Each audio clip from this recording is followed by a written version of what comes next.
నమస్తే అందరికీ. పాటలు మాటలకి స్వాగతం. అందరికీ శ్రావణ మాసం శుక్రవారం శుభాకాంక్షలు. ఈ వీడియోలో నా పూజ ఎలా జరిగిందో చూపిస్తాను.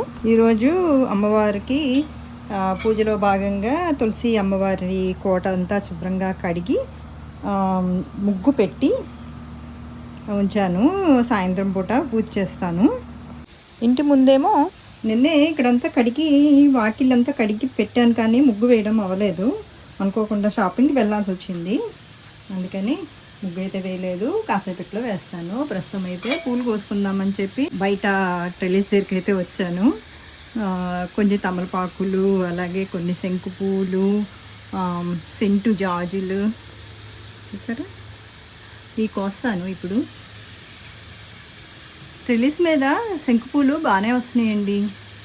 అలాగే తెల్లటి గులాబీలు కూడా చాలానే వచ్చినాయి. ఇవి కూడా కొన్ని కోసుకుంటా. అండ్ నిన్న అక్కడ బ్లూ శంకు పూల చెట్టుని ట్రిమ్ చేసేసాను. తెల్ల పూలు అయితే కనబడుతున్నాయి, అవి కూడా కోసేసుకుందాం. అమ్మవారి ముందు స్వామివారి ముందు ముగ్గు అయితే పెట్టాను. అలాగే స్వామివారికి మన తోటలో నుండి తులసి దళాలు, అలాగే అమ్మవారికి ఏమో తెల్ల పూలు, గులాబీ పూలు, శంకు పూలు అలా తోట నుండి కోసుకొచ్చాను. పూజ అయితే అయిపోయిందండి. అమ్మవారికి తెల్ల పూలతో పూజ చేశాను. అండ్ స్వామికి కేశవనామాల కోసము తులసిని అయితే యూస్ చేశాను. దీపం అటు ఇటు పెట్టాను. సింపుల్గా శుక్రవారం పూజ అయితే కంప్లీట్ చేసుకున్నాను.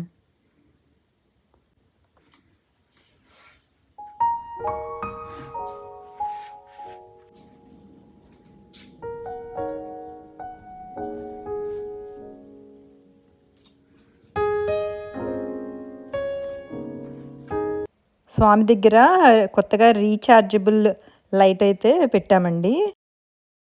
ఇప్పుడు బాగా క్లారిటీగా విగ్రహాలు, ఫోటోలు అంతా కనిపిస్తున్నాయి. కొంచెం బ్రైట్నెస్ తోటి నేను పూజ చేసుకోవడానికి నాకైతే చాలా బాగా అనిపిస్తుంది ఇప్పుడు. అలాగే ఈ కింద కూడా క్యాబినెట్స్ కింద కూడా లైట్స్ ఫిట్ చేశాను. ట్రిక్ కాదండి, రీఛార్జబుల్ బ్యాటరీ లైట్స్ అనమాట. మోషన్ తోటి ఆపరేట్ అవుతుంది. అందువల్ల నేను లోపలికి రాగానే ఈ గదిలోకి చక్కగా లైట్స్ అయితే వెలిగేస్తాయి. స్వామికి పూలు కట్టానండి. మా తోటలో పూసిన విరజాజులు, అలాగే మధ్యలో శంకు పూలు కూడా వేసి కట్టేప్పటికి దాని అందం డబుల్ అయిపోయినట్టు అనిపించింది నాకైతే. స్వామికి వేస్తే చాలా బాగుంటుంది కూడా అని కూడా అనిపించింది. వేసేద్దామా?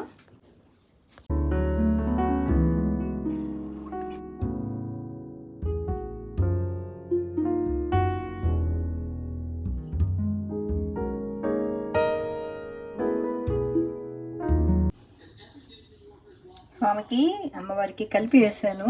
చాలా నిండుగా అనిపించింది. నిన్నటి రోజులు చాలా పూలు వచ్చినాయి. ఆ తల్లికి శ్రావణ శుక్రవారం నాడు నిండుగా మా ఇంట్లో పూసిన విరజాజి మాల వేసంతో నాకు ఎంతో ఆనందంగా అనిపించిందండి. ఇలా వెళ్ళి ఇలా వచ్చింది అమ్మవారి వైపుగా. శంకు పూలు కూడా ఈ వారం బాగా వచ్చినాయండి. ఆ పూలు కూడా మాల్లా గుచ్చి దశావతారము బొమ్మలకి అలంకారంగా పెట్టాను అనమాట. భలే నిండుగా అనిపించిందండి ఈ శంకు పూల మాల ఇలా వేసి ఇక్కడ పెట్టేటప్పటికి. ఇంతకుముందు శంకుపూల మాల మన కృష్ణయ్యకి కూడా వేసాను అనమాట. ఇది ఒక రోజు వాళ్ళిద్దరికీ కలిపి ఒకటే మాల వేసేవాడికి ఇద్దరు చాలా హ్యాపీగా ఉన్నట్టుగా అనిపించిందండి నాకైతే. ఇక సాయంత్రం ఏమో తులసమ్మ దగ్గర దీపం వెలిగించుకున్నాను. మరి నేను పూజ ఎలా చేశానో చూస్తూ నా పాటను కూడా ఎంజాయ్ చేయండి.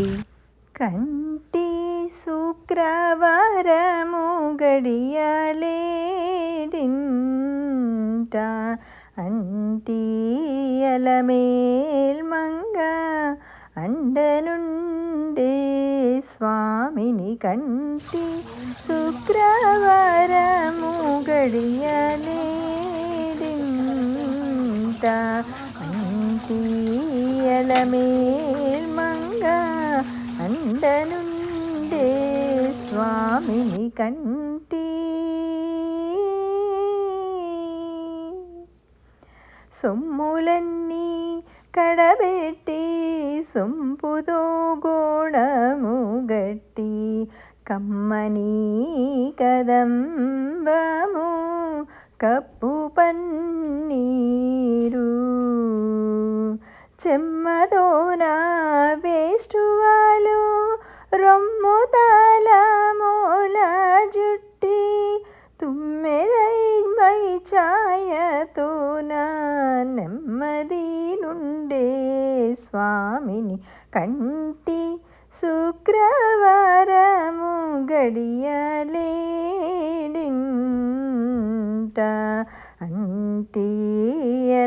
అంటియలమేల్మంగ అండనుండే స్వామిని కంటి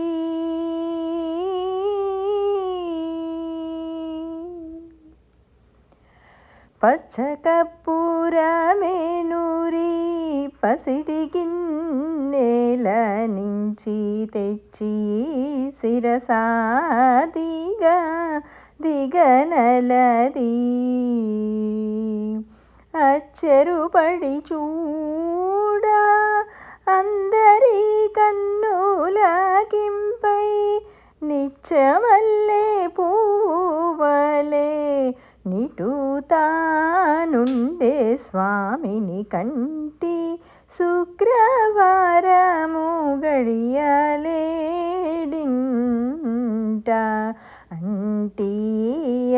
అంటియలమేల్మంగ అండనుండే స్వామిని కంటి